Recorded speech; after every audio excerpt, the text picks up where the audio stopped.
عليكم ورحمة الله وبركاته. نحمده ونصلي على رسوله الكريم. أما بعد، أعوذ بالله من الشيطان الرجيم. بسم الله الرحمن الرحيم. ولا تؤتوا السفهاء أموالكم التي جعل الله لكم قياما وارزقوهم فيها واكسوهم وقولوا لهم قولا معروفا. قال رسول الله صلى الله عليه وسلم: ما أكل أحد طعاما قط خيرا من أن يأكل من عمل يده، وإن نبي الله داود عليه السلام كان يأكل من عمل يده، أو كما قال عليه الصلاة والسلام. قال الإمام الغزالي رحمه الله: من لا يعرف أحوال زمانه فهو جاهل. അല്ലാഹു സുബ്ഹാനഹു വ തആല നമ്മുടെ ഈ മജ്ലിസിനെ കബൂൽ ചെയ്യുമാറാകട്ടെ. പല പഠന വിഷയങ്ങളിലായി കാര്യങ്ങൾ ഇസ്ലാമിക മാനദണ്ഡപ്രകാരം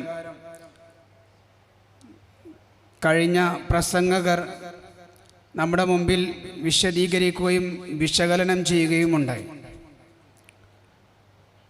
സമയം വളരെ അതിക്രമിച്ചിരിക്കുന്ന ഈ വേളയിൽ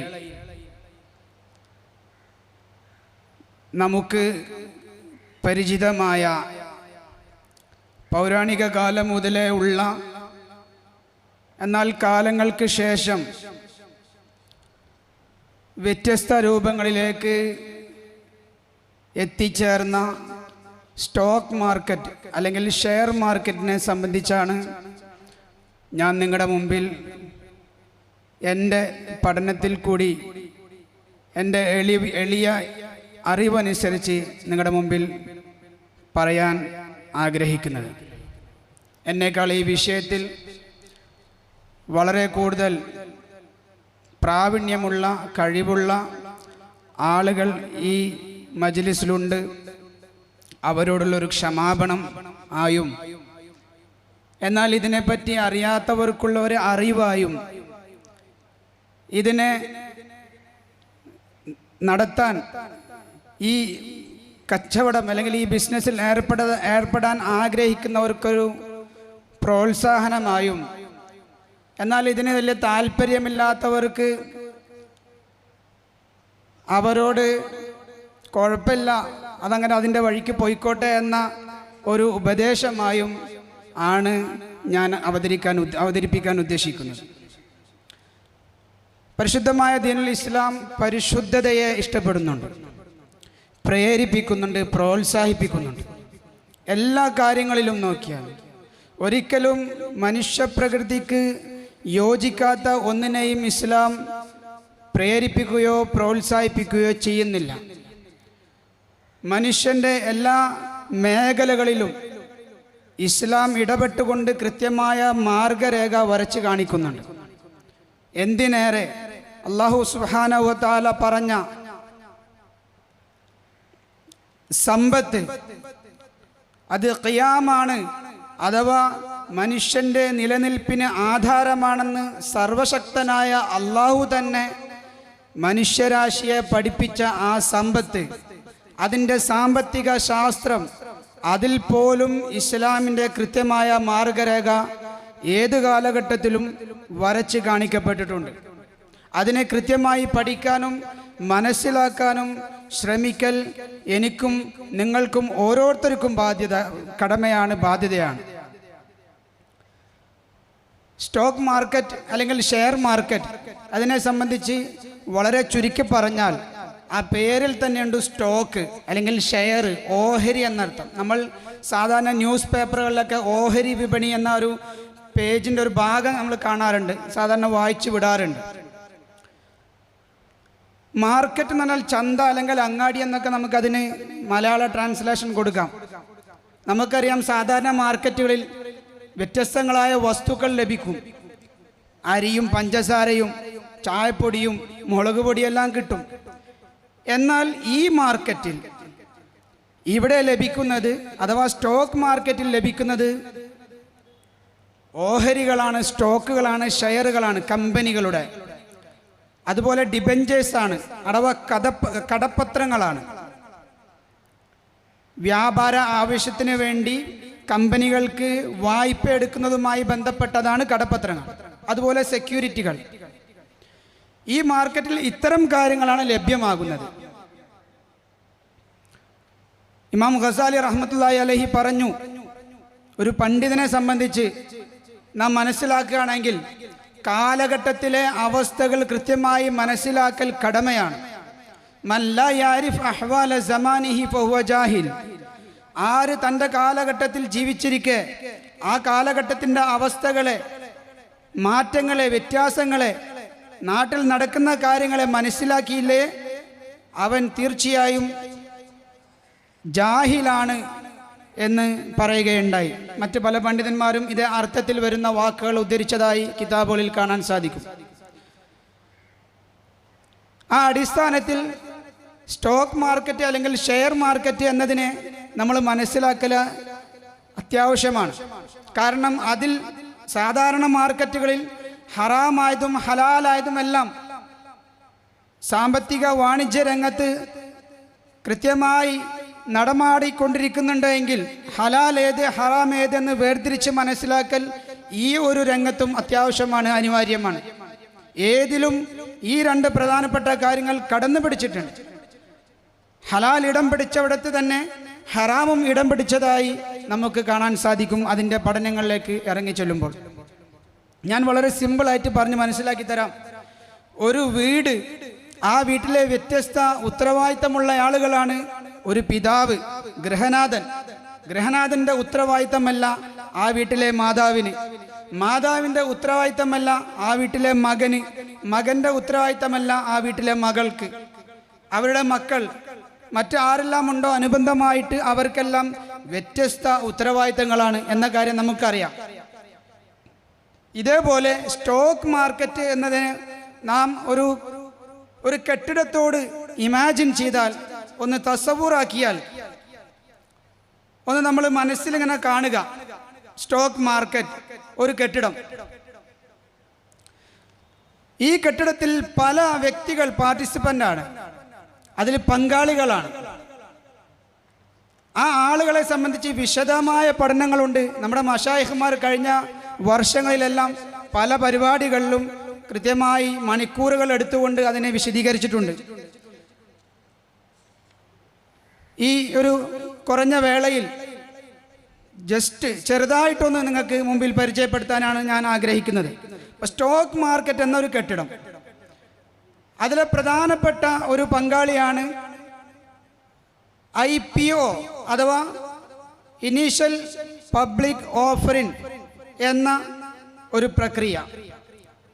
അതിലൂടെ ഉണ്ടായിട്ടുള്ളത് പബ്ലിക്കലി ലിസ്റ്റഡ് ആയിട്ടുള്ള കമ്പനികളാണ്. അപ്പോൾ സ്റ്റോക്ക് മാർക്കറ്റ് ഒരു കെട്ടിടം, അതിൽ ബന്ധപ്പെടുന്നത് പബ്ലിക്കലി അഥവാ പൊതുജനങ്ങളുടെ മുമ്പിൽ ലിസ്റ്റ് ചെയ്യപ്പെട്ടിട്ടുള്ള കമ്പനികളാണ്. ഇത് പറഞ്ഞപ്പോൾ അതുമായി ബന്ധപ്പെട്ടൊരു കാര്യം പറയാണ്. ഇന്ത്യയിൽ രണ്ട് പ്രധാനപ്പെട്ട സ്റ്റോക്ക് എക്സ്ചേഞ്ചുകളാണ്, BSE, NSE, Bombay stock exchange, അതുപോലെ നാഷണൽ സ്റ്റോക്ക് എക്സ്ചേഞ്ച്. BSEയിൽ 5000-ഓളം കമ്പനികൾ ലിസ്റ്റ് ചെയ്യപ്പെട്ടിട്ടുണ്ട്.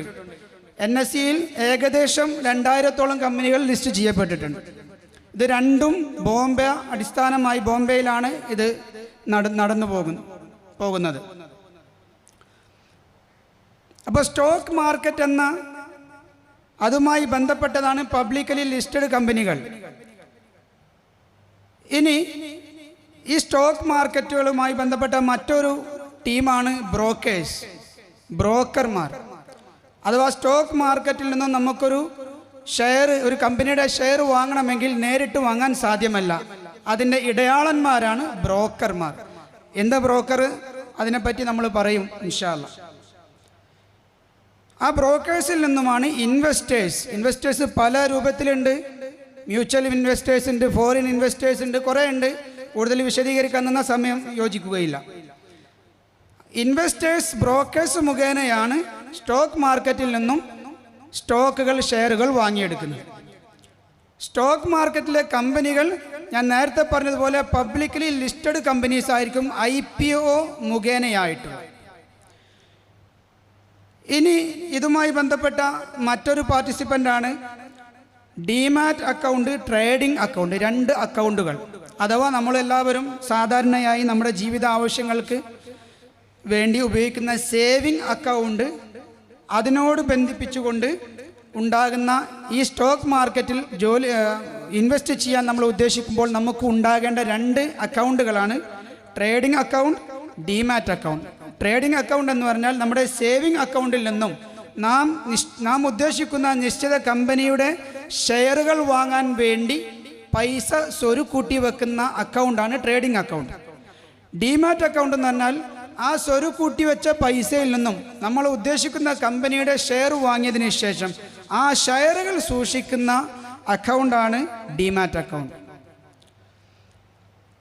മറ്റൊരു പാർട്ടിസിപ്പൻ്റാണ് ഡിപ്പോസിറ്ററി.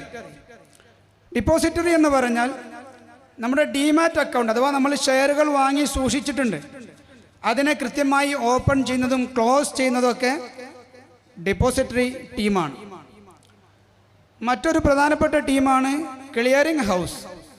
അഥവാ ഷെയർ ഇന്നയാൾ വാങ്ങുന്നുണ്ട്, ഇന്നയാൾക്ക് വിറ്റിട്ടുണ്ട്, ഇന്നയാൾ വാങ്ങിയ ആൾക്ക് പൈസ ഷെയർ കിട്ടിയിട്ടുണ്ട്, പൈസ കമ്പനിക്ക് ലഭിച്ചിട്ടുണ്ട്, വിറ്റയാൾക്ക് പൈസ ലഭിച്ചിട്ടുണ്ട്, വാങ്ങിയ ആൾക്ക് കിട്ടിയിട്ടുണ്ട് എന്നിങ്ങനെയുള്ള കൺട്രോൾ പാനലാണ് ക്ലിയറിംഗ് ഹൗസ്. അവരുടെ ഉത്തരവാദിത്വം അത് കൃത്യമായി കൊടുത്തിട്ടുണ്ടോ ഇല്ലേ, വാങ്ങിയിട്ടുണ്ടോ ഇല്ലേ എന്ന് കൃത്യമായ സെക്യൂരിറ്റിയോടുകൂടി ശ്രദ്ധിക്കലാണ് അവരുടെ ഉത്തരവാദിത്വം. ഇതിലെല്ലാം ഉപരി സെബി എന്ന് പറയും മറ്റൊരു പാർട്ടിസിപ്പൻ്റ്, അഥവാ securities and exchange board of India. നമ്മുടെ നാട്ടിലെ ഇന്ത്യയിലെ ബാങ്കുകളെ ശ്രദ്ധിക്കുന്ന, കൺട്രോൾ ചെയ്യുന്ന RBI, reserve bank of India പോലെ ഈ സ്റ്റോക്ക് മാർക്കറ്റ് സാധാരണയായി പൈസ കൂടുതലായി ഇൻവോൾവ് ആകുന്ന ഒരു കേന്ദ്രമാണ്.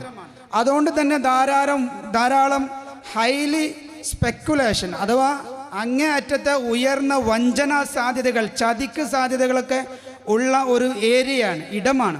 അതുകൊണ്ട് തന്നെ കൃത്യമായ ഗവൺമെൻറ് ഓഫ് ഇന്ത്യയുടെ സഹായത്തോടെ അത് നിശ്ചയിച്ചിട്ടുള്ള ഒരു ടീം വർക്കാണ് സെബി ചെയ്തു പോരുന്നത്. ഇത്രയുമാണ് നമ്മൾ അടിസ്ഥാനപരമായി സ്റ്റോക്ക് മാർക്കറ്റ് എന്ന കെട്ടിടത്തിന് അകത്തുള്ള അതിൻ്റെ പങ്കാളികൾ, അതിൻ്റെ സഹായികൾ. എന്താണ് സ്റ്റോക്ക് മാർക്കറ്റ് എന്ന ആശയം, അഥവാ കൺസെപ്റ്റ് ഓഫ് ഷെയർ മാർക്കറ്റ് എന്ന ആശയം ഒന്ന് മനസ്സിലാക്കേണ്ടത് അത്യാവശ്യമാണ്. ചില കമ്പനികൾ അവരുടെ ബിസിനസ്സിൻ്റെ എക്സ്പാൻഷന് വേണ്ടി, അതിൻ്റെ വർധനവിന്, അതിൻ്റെ മൂല്യം കൂട്ടാൻ, അതിൻ്റെ മറ്റ് ബ്രാഞ്ചുകൾ തുടങ്ങാനെല്ലാം അവർക്ക് ഫണ്ട് ആവശ്യമായി വരുമ്പോൾ അവർ അത്യാവശ്യമായ ഫണ്ടുകൾ ജനങ്ങളിൽ നിന്നും, പബ്ലിക്കിൽ നിന്നും, പൊതുജനങ്ങളിൽ നിന്നും കളക്ട് ചെയ്യാൻ വേണ്ടി IPO, നേരത്തെ ഞാൻ പറഞ്ഞു IPO വഴി സ്റ്റോക്ക് മാർക്കറ്റിലേക്ക് അവരുടെ കമ്പനികളുടെ മൂല്യങ്ങളും മറ്റും കണക്കാക്കി നിശ്ചിത ഓഹരികൾ വിൽക്കാൻ വേണ്ടി തയ്യാറാകും. IPO ചെയ്യുന്നതിലൂടെ അവരുടെ പ്രൈവറ്റ് കമ്പനികൾ, ആ പ്രൈവറ്റ് കമ്പനിയുടെ മുഴുവൻ കാര്യങ്ങളും പബ്ലിക്കിന് മുമ്പിൽ പരസ്യപ്പെടുത്തപ്പെടണമെന്നാണ്. പിന്നീടുള്ള എല്ലാ കാര്യങ്ങളും അതിൻ്റെ കൃത്യമായ അപ്ഡേഷനുകൾ അവർ കൈമാറേണ്ടതുണ്ട്, അത് നിയമമാണ്. അപ്പോൾ ഇങ്ങനെ സ്റ്റോക്ക് മാർക്കറ്റിൽ അവരുടെ കമ്പനിയുടെ ഓഹരികൾ വിൽക്കാൻ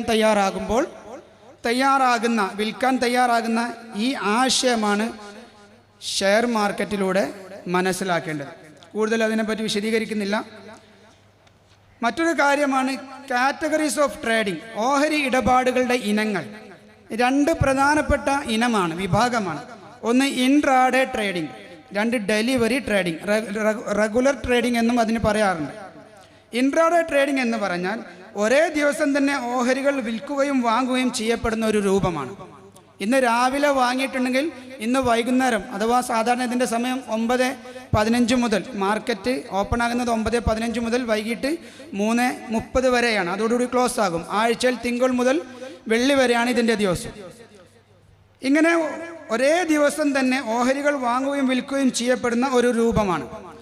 മാർക്കറ്റ് ക്ലോസ് ആകുന്നതിന് മുമ്പ് തന്നെ ഓഹരികൾ ഉടമസ്ഥൻ വിൽക്കാൻ ശ്രമിച്ചിട്ടില്ലെങ്കിലും ഓട്ടോമാറ്റിക് സ്ക്വയറിംഗ് ഓഫ് എന്ന ഒരു പ്രക്രിയ മുഖേന അത് തനിയെ വിറ്റുപോകും.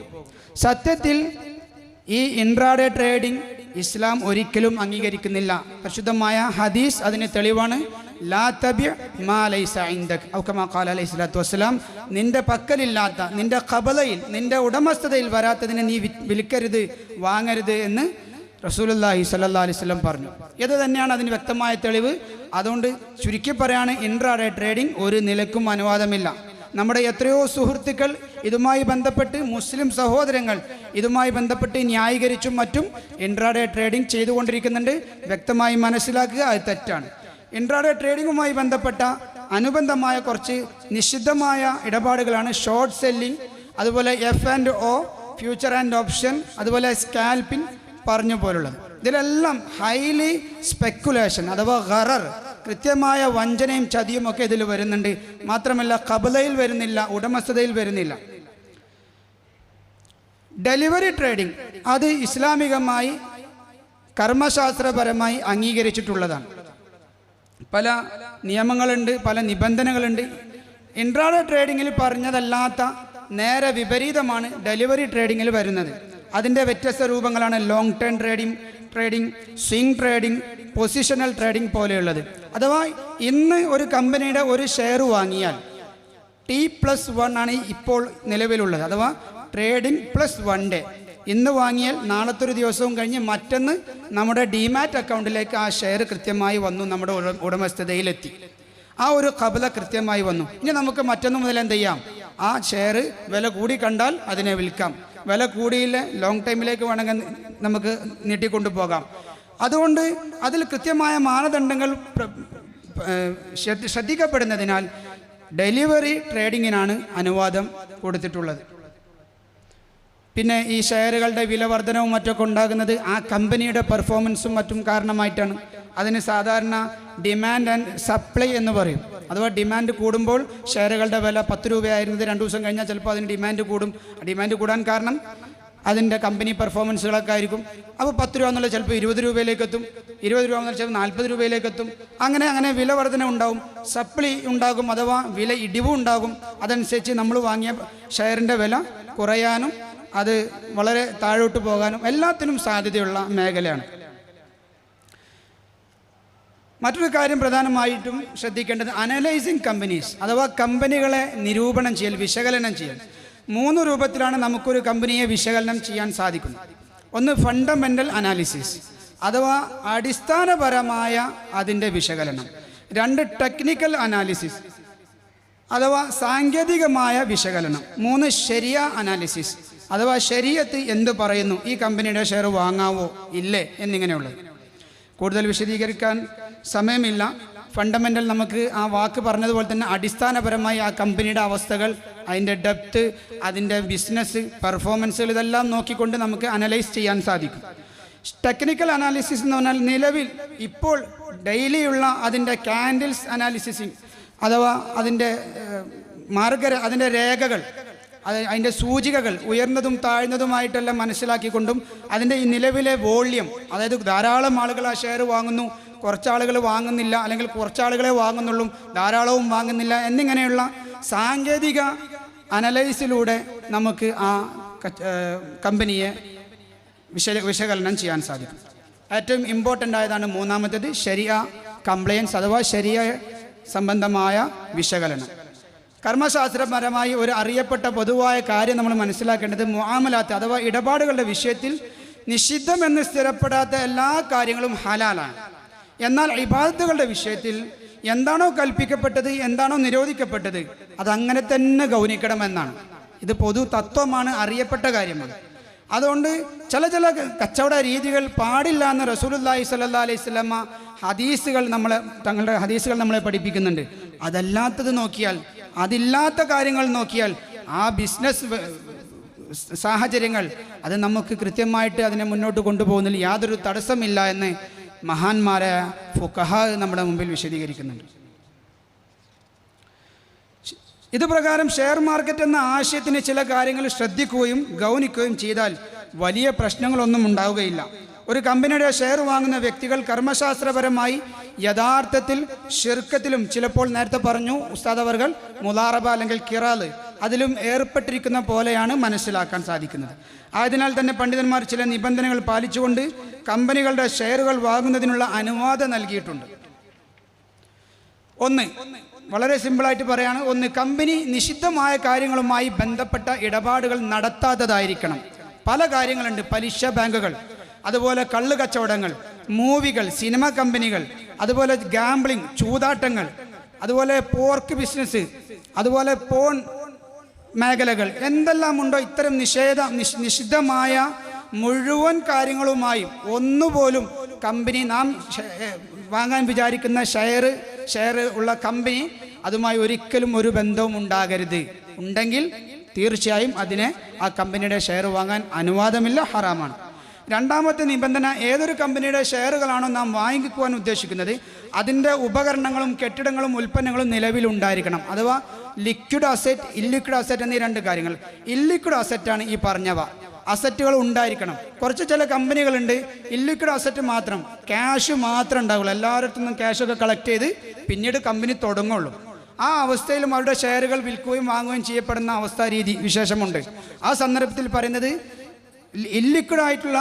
ലിക്വിഡായിട്ടുള്ള അസറ്റ് മാത്രമേ ഉള്ളൂ എങ്കിൽ, ക്യാഷ് മാത്രമേ ആ കമ്പനിക്കുള്ളൂ, മറ്റൊന്നും കാണിച്ചു കൊടുക്കാൻ പറ്റുന്നില്ല, കെട്ടിടം കാണിച്ചു കൊടുക്കാൻ പറ്റുന്നില്ല, ഉപകരണങ്ങൾ അല്ലെങ്കിൽ അതിൻ്റെ സർവീസുകൾ അല്ലെങ്കിൽ അതിൻ്റെ പ്രൊഡക്റ്റുകളൊന്നും കാണിച്ചു കൊടുക്കാൻ സാധിക്കുന്നില്ല എങ്കിൽ ആ കമ്പനിയുടെ ഷെയർ വാങ്ങുന്നത് ശ്രദ്ധിക്കണം. വാങ്ങിയാൽ അതിൻ്റെ ഫേസ് വാല്യൂ അഥവാ മുഖവിലക്ക് മാത്രമേ വിൽക്കാനോ വാങ്ങാനോ പാടുള്ളൂ എന്നാണ്. ഇനി ഇല്ലിക്വിഡ് അസറ്റുള്ള കമ്പനികളാണെങ്കിൽ അതിൻ്റെ അഥവാ നമ്മൾ പറഞ്ഞതുപോലെ കെട്ടിടങ്ങളും മറ്റൊക്കെ ഉള്ള അവസ്ഥയിലാണെങ്കിൽ അതിൻ്റെ ഷെയറുകൾ വാങ്ങാം. അത് വിൽക്കുകയും വില കൂടുന്നതനുസരിച്ച് കൂടിയ വിലക്ക് വിൽക്കാം, കുറയുന്നതനുസരിച്ച് പെട്ടെന്ന് കൊടുത്ത് ഒഴിവാക്കണമെങ്കിൽ ഒഴിവാക്കുകയൊക്കെ ചെയ്യാം. മൂന്നാമത്തെ നിബന്ധന, കമ്പനികളുടെ അടിസ്ഥാന ഇടപാടുകൾ നിഷിദ്ധമാകാത്ത ധാരാളം കമ്പനികൾ ഷെയർ മാർക്കറ്റിൽ നിലകൊള്ളുന്നുണ്ട്. നിബന്ധനയായിട്ടുള്ള ഒരു കാര്യമായിട്ട് പറയുന്നുണ്ട്. ഉദാഹരണത്തിന് ടെക്സ്റ്റൈൽസുകൾ, ഓട്ടോമൊബൈൽസ്, ഫാർമ, എനർജി പോലുള്ളത്, പെട്രോളിയം ഉൽപ്പന്നങ്ങളൊക്കെ. എന്നാൽ ഇവയിലുള്ള ചില കമ്പനികൾ തങ്ങളുടെ ഫണ്ട് വികസിപ്പിക്കുന്നതിന് വേണ്ടിയും മറ്റും ചിലപ്പോൾ എന്ത് ചെയ്യാറുണ്ട്, ബാങ്കുകളിൽ നിന്നും ലോൺ എടുക്കാറുണ്ട്. ചിലപ്പോൾ മറ്റു ചില കമ്പനികൾ ലോൺ എടുക്കൂല, പക്ഷെ അവരുടെ മിച്ചം വരുന്ന പ്രോഫിറ്റ് കാര്യങ്ങളൊക്കെ എന്ത് ചെയ്യും, ബാങ്കിൽ എന്തായാലും ഇടേണ്ടി വരും അവർക്ക്. നമുക്കറിയാം, നമ്മൾ പോലും സേവിങ് അക്കൗണ്ടുകൾ ഉപയോഗിക്കാനുള്ള പല കാരണങ്ങൾ, ലറൂറിയാത്തുകളുണ്ട്. അപ്പോൾ അതിൻ്റെ പേരിൽ ഇന്ത്യയിലെ ബാങ്കിങ് സംവിധാനം എന്ന് പറഞ്ഞാൽ ഇസ്ലാം അനുധാവനം ചെയ്യുന്ന ഒരു ഇസ്ലാമിക് ബാങ്കിങ് അല്ല, അധികവും പലിശയിൽ അധിഷ്ഠിതമായിട്ടുള്ള ബാങ്കിങ് സംവിധാനമാണ്. പക്ഷെ എന്ത് ചെയ്യാൻ സാധിക്കും, നമുക്ക് ബാങ്കുമായി ബന്ധപ്പെടേണ്ട പല സാഹചര്യങ്ങളും ഉണ്ടാകുമ്പോൾ ആ സന്ദർഭത്തിൽ നമ്മൾ അവിടെ സൂക്ഷ്മത പുലർത്തിക്കൊണ്ട് പലിശയെ അടുപ്പിക്കാത്ത രൂപത്തിൽ തന്നെയാണ് മുന്നോട്ട് ജീവിക്കേണ്ടത്. ഇസ്ലാം വിഭാവന ചെയ്യുന്നത് ഇസ്ലാമിക് ബാങ്കിങ് ആണെങ്കിൽ ഇന്ത്യയിൽ അതിനുള്ള സാഹചര്യങ്ങൾ വളരെ തുലവും കുറവാണ്. അപ്പോൾ ഇങ്ങനെയുള്ള അവസ്ഥയിൽ ഈ കമ്പനികളുടെ മിച്ച വരുമാനങ്ങൾ ബാങ്കിൽ നിക്ഷേപിക്കപ്പെടും. അതിൽ കൂടി അവർക്ക് പ്രോഫിറ്റുകൾ ലഭിക്കും. ആ പ്രോഫിറ്റ് ഈ കമ്പനിയുടെ മറ്റ് കാര്യങ്ങൾക്ക് വേണ്ടിയും വിനിയോഗിക്കപ്പെടാറുണ്ട് ചെറിയ തോതിൽ. ഈ അവസ്ഥയിൽ പിന്നെ നാം എങ്ങനെയാണ് ഇത്തരം കമ്പനികളുടെ ഷെയർ വാങ്ങുക? ഇങ്ങനെയുള്ള കമ്പനികളുടെ ഷെയറുകൾ വാങ്ങുന്ന വിഷയത്തിൽ പണ്ഡിതന്മാർക്കിടയിൽ വ്യത്യസ്ത അഭിപ്രായങ്ങൾ. സൂക്ഷ്മത പുലർത്തുന്ന ആളുകൾ സൂക്ഷ്മത തന്നെയാണ് പുലർത്തേണ്ടത്. മാത്രമല്ല, സൂക്ഷ്മതയുടെ വഴിയിൽ തന്നെയാണ് ഒരു വിശ്വാസിയും സഞ്ചരിക്കേണ്ടത്.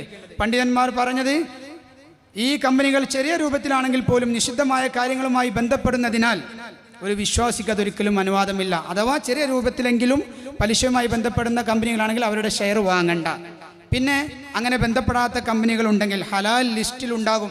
അങ്ങനെയുള്ള കമ്പനികൾ തിരഞ്ഞെടുത്തുകൊണ്ട് അത് വാങ്ങുക. എന്നാൽ മറ്റു ചില പണ്ഡിതന്മാർ പറയുന്നത്, അങ്ങനെ നോക്കിയാൽ ഒട്ടുമിക്ക വലിയ വലിയ കമ്പനികളും അവരുടെ കൈവശം ഇത്ര പൈസ വെച്ചാൽ അത് ബ്ലാക്ക് മണി അല്ലെങ്കിൽ വൈറ്റ് മണി എന്നുള്ള പ്രശ്നങ്ങളും രാഷ്ട്രത്തിൻ്റെ പല നിയമങ്ങൾക്കൊക്കെ പ്രശ്നങ്ങളും ഉണ്ടാകുന്നുണ്ട്. നമുക്കറിയാലോ, ഒരു വ്യക്തിയുടെ ജീവിതത്തിൽ ഉണ്ടാകുന്ന അവൻ്റെ സാമ്പത്തിക മേഖലയിൽ ഉണ്ടാകുന്ന അവൻ്റെ വരുമാനങ്ങൾ അതിൽ പോലും കടിഞ്ഞാണിട്ടിട്ടുണ്ട് രാഷ്ട്രം. സ്വാഭാവികമാണ്, അതിനെന്താ നിയമവശങ്ങൾ അങ്ങനെ പോകുന്നു. അപ്പോൾ അതിൻ്റെ പേരിൽ ബാങ്കുമായി എന്തായാലും കമ്പനികൾക്ക് ബന്ധപ്പെടേണ്ടി വരും. അപ്പോൾ ഈ കമ്പനി പലിശയുമായി ചെറിയ തോതിൽ ബന്ധപ്പെടുന്നുണ്ടെങ്കിലും അതിൻ്റെ മൊത്തത്തിലുള്ള അടിസ്ഥാന വരുമാനം ഹലാലായതാണ്. ആയതിനാൽ 2 നിബന്ധനകളോടെ ഈ കമ്പനിയുടെ ഷെയറുകൾ വാങ്ങാൻ അനുവാദമുണ്ട് എന്നാണ് രണ്ടാമത്തെ കൂട്ടം പണ്ഡിതന്മാർ പറയുന്നത്. ഹക്കീമുൽ ഉമ്മ മൗലാന അഷ്റഫ് അലി ഥാനവി റഹ്മത്തുള്ളാഹി അലൈഹി, മൗലാന മുഫ്തി ഷഫീ റഹ്മത്തുള്ളാഹി അലൈഹി, ജസ്റ്റിസ് മൗലാന തഖി ഉസ്മാനി ദാമത്ത് ബറകാതുഹു തുടങ്ങിയവരുടെ നിലപാട് ഈ രണ്ടാമത്തെ നിലപാടാണ്. ഇത്തരം കമ്പനികളുടെ ഷെയർ വാങ്ങിയ വ്യക്തി എന്തു ചെയ്യണം? അവരുടെ ഉത്തരവാദിത്തപ്പെട്ട ആളുകളെ പലിശ ഇടപാടിനെതിരായി നിർബന്ധമായും വാർഷിക മീറ്റിങ്ങിൽ അവരെ അറിയിക്കണം, അതിനെതിരെ നിഷേധിക്കണം. ഈ കാലഘട്ടത്തിൽ നമുക്കതിനെ മെയിൽ ചെയ്യാനും മറ്റുമൊക്കെ സാധിക്കുമെന്നും അവരറിയിക്കുന്നുണ്ട്. പിന്നെ രണ്ടാമത്തെ ശ്രദ്ധിക്കേണ്ടത്, ഇപ്രകാരമുള്ള കമ്പനികളുടെ ഡിവിഡൻഡ് അഥവാ ലാഭവിഹിതം കിട്ടിക്കഴിഞ്ഞാൽ, വിതരണം ചെയ്യപ്പെട്ട് കഴിഞ്ഞാൽ, നമ്മുടെ കൈവശം ലഭിച്ചാൽ എത്ര ശതമാനമാണോ ഈ കമ്പനി പലിശയുമായി ബന്ധപ്പെട്ടിട്ടുള്ളത് അതിൻ്റെ അത്രയും അളവ് പൈസ എടുത്ത് സ്വതക്ക ചെയ്ത് നമ്മുടെ സമ്പാദ്യത്തിൽ നിന്നും ഒഴിവാക്കിയാൽ ഇതിന് വിധിയായി, ഇതിന് എല്ലാം കൊണ്ടും ഒഴിവായി എന്ന് ആ ഉലമാക്കൾ വിശദീകരിക്കുകയാണ്. ഫിഖ്ഹി മഖാലാത്ത് തഖി ഉസ്മാനി മൗലാനയുടെ ബൃഹത്തായ ഗ്രന്ഥം നമ്മുടെ മുമ്പിൽ സുലഭമാണ്. അതിൻ്റെ 141 മുതൽ 151 വരെയുള്ള പേജുകളിൽ അദ്ദേഹം വിശദമായി ഒരു ബിഗിനേഴ്സിന്, ഒരു പഠിതാവിന്, ആദ്യമായി ഇത് മനസ്സിലാക്കുന്ന ആൾക്ക് കൃത്യമായിട്ടത് മനസ്സിലാക്കാനും അതിൻ്റെ ഇസ്ലാമിക വശങ്ങൾ മനസ്സിലാക്കിയെടുക്കാനും സാധിക്കും.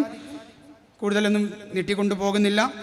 പിന്നെ ബ്രോക്കേഴ്സ് ഇൻ സ്റ്റോക്ക് മാർക്കറ്റ്, അതുപോലെ സ്ക്രീനേഴ്സ്, അഥവാ നമുക്കിതിനെല്ലാം കൃത്യമായി നമ്മൾ പരതുകയാണെങ്കിൽ എല്ലാം ഒരു കമ്പനിയെ പറ്റി പഠിക്കാനും എല്ലാം കൃത്യമായി സോഷ്യൽ മീഡിയയിൽ അത് കൃത്യമായിട്ടുണ്ട്.